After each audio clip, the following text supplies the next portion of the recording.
이곳은 강화도를 대표하는 유명한 문인이자 정치가인 명미당 이건창 선생의 생가입니다. 그래서 고종시대를 대표하는 유명한 시인이자 산문가이고 또 암행어사로 대단히 유명한 청렴결백한 그런 관료라고 할 수 있습니다. 저기 뒤에 보니까 예. 명미당이라고 적혀 있던데 혹시 저건 어떤 뜻인가요?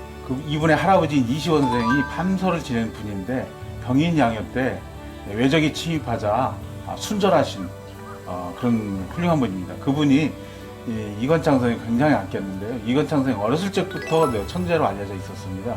근데 문장 시 잘 짓고 문장 잘 지으니까 이분한테 짤막한 편지를 보내서 거기에서 뭐라고 말씀을 하셨느냐면 질미자 명득진, 그러니까 바탕이 아름다움을 밑자리에 썼지 않습니까? 바탕이 아름다운 사람은 밝히는 것, 밝히는 것을 끝까지 잘 해야 된다.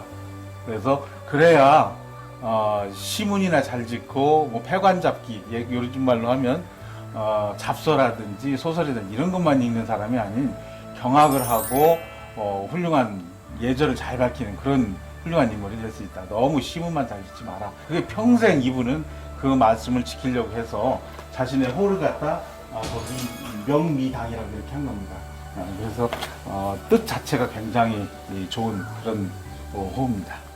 이분이 문장도 잘 짓지만 주역에 대한 연구도 남기셨고, 그 다음에 우리 역사상 가장 중요한 저작 중에 하나가 바로 당의통략입니다. 당의통략은 조선시대의 당쟁의 과정에 관한 책 가운데서는 가장 널리 인정받는 그런 책입니다. 그 책을 쓰신 이유는 조선이 이렇게 국력이 약해진 결정적인 이유 중에 하나가 바로 관료 사회의 당파 싸움 때문에 그렇다라고 생각했기 때문에 이 책을 지으신 건데, 서론의 입장에서 썼긴 하지만 상당히 공정하다라는 평가를 받고 있습니다. 일반한테 많이 알려진 것 중에 하나가 이분이 충청도 암행어사를 지낸 일인데요. 암행어사 젊은 시기에 암행어사를 지내면서 감사인 충청도 관찰사를 탄핵을 했습니다. 그런데 중앙정부하고 고종이 이 암행어사인 이건창의 말을 들어주지 않고 오히려 부패한 관료였던 감사편을 들어서 이분을 압록강가인 벽동군에 유배를 보냈습니다. 그것을 보고 당대의 국민들도 많이 좌절을 했고, 이분도 좌절을 해서 그다음부터는 큰 벼슬을 줘도 부임하지 않는 일들이 있었는데요. 그 일을 통해서 이분이 얼마만큼 청렴결백한 관료였던가를 보여주고요. 그 이후 다른 곳에서도 이분의 굉장히 청렴결백한 그런 행적들을 많이 보여주셔서 조선 말기에 대표적인 청백리의 한 분으로 이건창 선생을 꼽고 있습니다.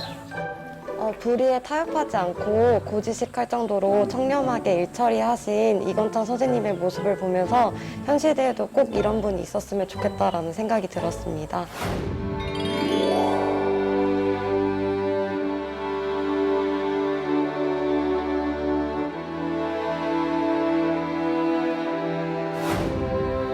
이곳이 고려시대의 문호인 이기보 선생의 묘와 그 유형각이 있는 곳입니다. 이기보 선생은 고려시대를 대표하는 문호이고요. 또 몽고 침입기에 고려 정치인으로서 몽고에 항전했던 유명한 정승이기도 합니다. 그 무인 정권 때 이규보 행동에 대해서 평가가 조금 나뉘기도 하는데 혹시 어떻게 생각하세요? 그 고려 시대를 대표하는 문호 한 사람을 들으라고 하면은 저는 망설임 없이 이기보 선생을 듭니다. 왜냐하면 이기보 선생은 고려를 포함해서 조선시대까지 포함해서 상상력이 풍부하고 자유분방하기로는 이기보를 당해낼 분이 없을 정도로 대단히 뛰어난 분입니다. 널리 알려져 있는 게 바로 동명왕편이고요. 그 다음에 굉장히 재미있는 그런 산문 시를 많이 남겼습니다. 그런데 이분에 대해서 비판하는 분들이 또 사실은 많습니다. 왜냐하면 이분이 과거에 급제하고 거의 40세가 넘도록 벼슬에 임용되지를 못했어요. 왜냐하면 그 당시 무신 정권기이기 때문에 문장자라고 학문이 높은 분들은 벼슬에 나가지 못하는 경우가 많았습니다. 그런데 이분이 바로 그 무신 정권기의 최충원한테 글을 바치면서 출세하기 시작했어요. 그 이후에 최충원 집권기를 대표하는 그런 문인으로서 활동을 많이 했기 때문에 당시나 그 후대, 특히 조선 전기 시대의 학자들이 이규보를 정권에 아부한 그런 분이다라고 이렇게 평가를 했어요. 그래서 양쪽으로 이렇게 나뉩니다. 저도 그분은 그렇게 볼 부분이 충분히 있다고 생각을 하지만 이분의 가지고 있는 문학 작품들을 보면은 민족주의적인 그런 부분이 굉장히 강하고 또 몽고 침략기에 외교 문서를 중요한 것들을 이분이 상당히 많이 지어서 이분에 대한 평가가 양극단적인 면이 있긴 하지만 어느 한 면만을 가지고 평가하기는 너무 어려운 분이고 문호라고 하는 점에서는 어떤 입장에 있든지 인정해야 되지 않을까 저는 그렇게 생각을 합니다.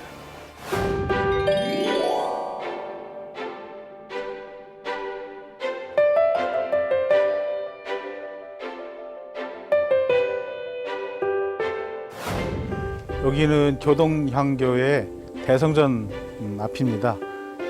이 대성전 앞에는 명륜당이 있어서 보통 향교의 구조를 그대로 따르고 있습니다. 그래서 앞에서는 학생들이 공부하는 강학 공간이고요. 그 뒤는 공자와 역대 성현들, 그 다음에 우리나라의 최치원 이래 역대 성현들을 모시는 대성전, 이렇게 제사하는 공간이 이렇게 나눠져 있습니다. 이 교동향교는 우리나라 학교 역사에서 굉장히 중요한 의미를 가지고 있는 특별한 곳입니다. 여기는 역사가 거의 한 900년 정도 되는 1100년대에 만들어져서 지방 향교로서는 가장 역사가 오래된 그런 곳이고요. 그 다음에 또 하나의 큰 의미가 있는 곳이 우리나라 학교 역사에서 대단히 중요하고 또 그 업적으로 인해서 문묘에 배양되는 분 가운데 문성공 안양이라고 하는 분이 계신데 그분이 충렬왕 때 원나라에 가서 공부를 하시다가 돌아오는 길에 공자상을 모시고 와서 이 교동향교에 모셨다라는 기록이 전합니다. 이 교동향교는 성균관에 비하면 규모가 많이 적지만 전국에 있는 지방의 향교 가운데는 규모가 꽤 크고 아까 말씀드린 것과 같은 그런 역사적인 의미까지도 있기 때문에 가미가 특별합니다.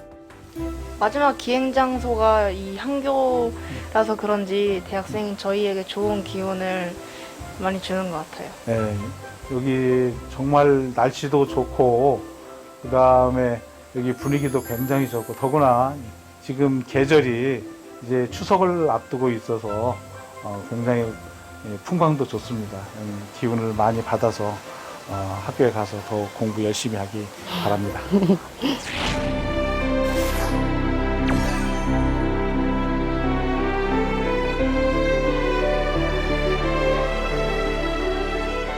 만역정본 택리지와 절의 고도에 위리안치하라.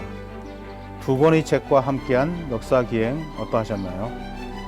과거와 현재가 공존하는 강화도와 교동도는 희로애락 역사의 페이지를 간직한 우리가 오래오래 잘 지키고 보존해야 할 그야말로 살아 숨쉬는 역사책입니다.